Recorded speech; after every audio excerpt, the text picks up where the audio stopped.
Welcome to my budget deck channel where I try to make decks as cheap and playable as possible. So if this is something you'd be interested in, then why not subscribe? Today I have made another budget set review. I've already done a Frightful deck on my channel, so if you want to check this out, do that. I'll hopefully have it in the description, the link to it. If not, well, you know, that's what the search function is for, because I am very lazy and you know how it is.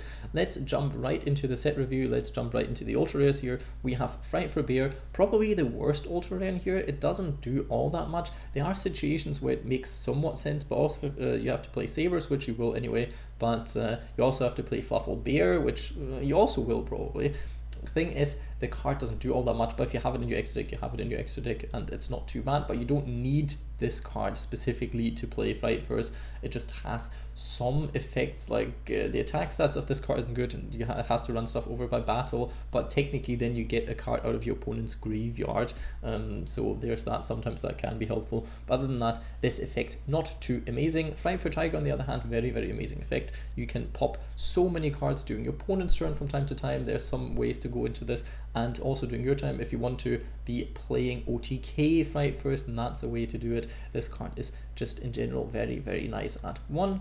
We have Fright for Chimera, another ultra rare that you don't really need at all. It has some ish effect. It must be fusion summoned first of all, and if this card battles, your opponent cannot activate card or effects until the end of the damage step. If you're playing against things with mirror force, then that is something that matters. And when this card destroys an opponent's monster with battle and sends it to the graveyard, you can special summon that monster to your field, but its attack is half, but the effects are not negated, so technically that can be nice if this card didn't only have 2800 attack. But it does gain attack, so for each monster you control as owned by your opponent, so the second time and the third time to run over your opponent's stuff is a lot easier. But the first time is going to be the hardest, and the first time is sadly the one that matters the most. You can play it with the Miracle Fusion, like Fusion. It doesn't matter if you have it in your extra deck or not, but if you include it, it can come up like 1 out of 100 games where you are like, oh, I kind of want to steal this and I don't have any other plays that do stuff, then Chimera as your cards. But other than that, the other cards are usually a bit better. Talking about better cards, Fight for Kraken is a very very neat card. Once per turn you can target one monster your opponent controls, send it to the graveyard. This card can't attack directly the turn this effect is activated, so keep that in mind. Attack stats of this card aren't amazing anyway, and this card can make a second attack during each battle phase, so you can easily clear up low defense or attack point monsters your opponent has, and also you can send stuff to the graveyard. It still has to target, so it's a bit annoying, but it gets around the destruction protection of some other cards. And once per turn at the end of battle phase, this card is shifted to defense position, so you have it 3000 defense point or blocker for the next turn as well. So this card does lots of stuff, and it only needs one edge imp monster, not any of the specific ones. Very very neat. Frightful Wolf needs edge imp sabers and 1 or more Fluffal monsters, and must be summoned with the materials. This card can attack a number of times each battle phase, up to the number of fusion materials used for its fusion summon. If you have enough materials and if you have enough plays, then this card can facilitate an easy OTK, especially if you cleared up with Tiger beforehand. So there's that. It's not a bad card. It's a decent super rare to include. You don't necessarily need it, but you will get into one of them for sure when you open it. A card that is quite bad, again, Jim Saw you need for this first of all, and a Fluffal monster, so it's not super hard to make, but yeah. And you can target one face-up monster your opponent controls, destroy it, and inflict damage. Is quite okay for an OTK deck. It's not amazing. You can get away with running one of it. Not crazy, but the problem is this card cannot attack directly the turn you activate this effect again, so you also have this on here.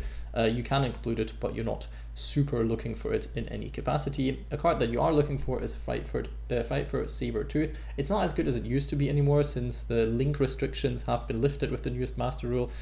Before that, it was a card that made it very easy for you to, well, kind of work around the whole thing of extra monster zones. Nowadays it just puts on more stuff on board and can help you go into things like rank 8s if you want to, because not a lot of the Frightful stuff actually locks you into things. And when this card is fusion summoned, you can target one Frightful monster in your graveyard, special summon it, and use a Frightful fusion monster for it, so you already will have one good one in your graveyard anyway. And then all Frightful monsters you control gain 400 attack, which can be quite helpful with some of the other cards. And if this card was, it cannot be destroyed by battle card effects if you use like 3 materials, which can come up from time to time, but not all that much. We have Daredevil, a card that isn't that great. You can run it if you want to, because it's very generic, but the effect is also quite generic. Always these effects, when this card destroys an opponent's monster by battle, it burns some stuff. It can help with the OTK, but it's not overly amazing.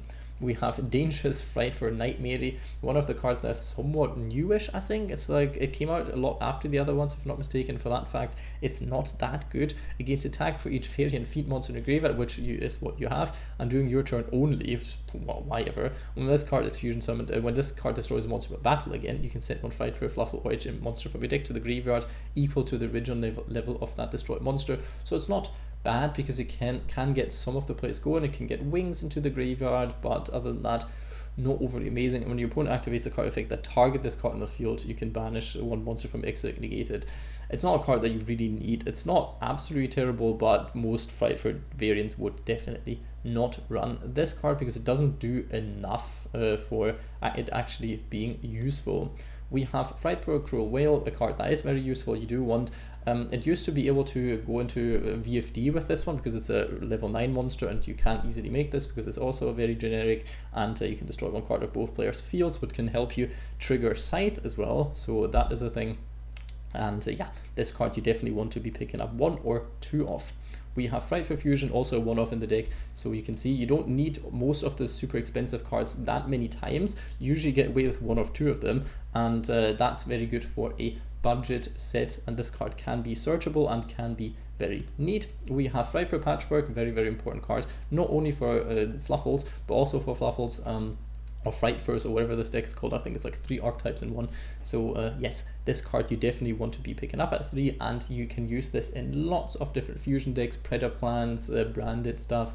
It's very, very neat, because you can search lots of things with it, and you can search it with one of the edge monsters that you have in the deck anyway, and you get polymerization, and yeah, it pluses a bit. So this card, very, very neat. The rest of it is all rares and normals, and you get all of the main deck monsters at a very, very cheap rarity. Most of them are fairly playable, some of them won't be, but it doesn't matter, because you can just craft them, and after opening this pack for like 3,000, 4,000, 5,000 gems, you will have everything you need at this point. Good cards like Penguin, like Dog, like Wings, like Toy Avenger are all coming at a low rarity. HM Chain also low rarity, so that is very, very neat for this deck.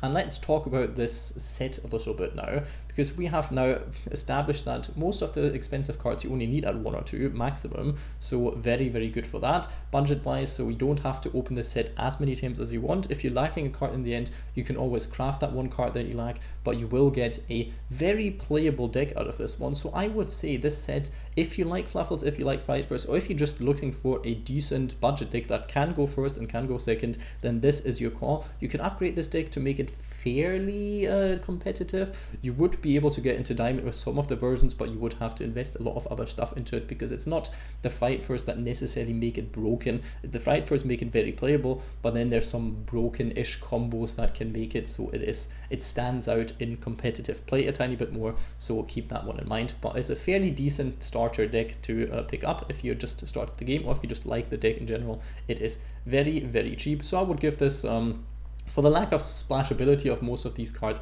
I'd say like a 7 or 8 out of 10 for this pack. Definitely buy if you're looking to play a nice cheap beginner deck that is somewhat interesting playstyle wise, and also if you want to be playing Frightfurs, then yes, you will have to go into the set, but you will be ending up with a playable version of Frightfurs afterwards. So there's that.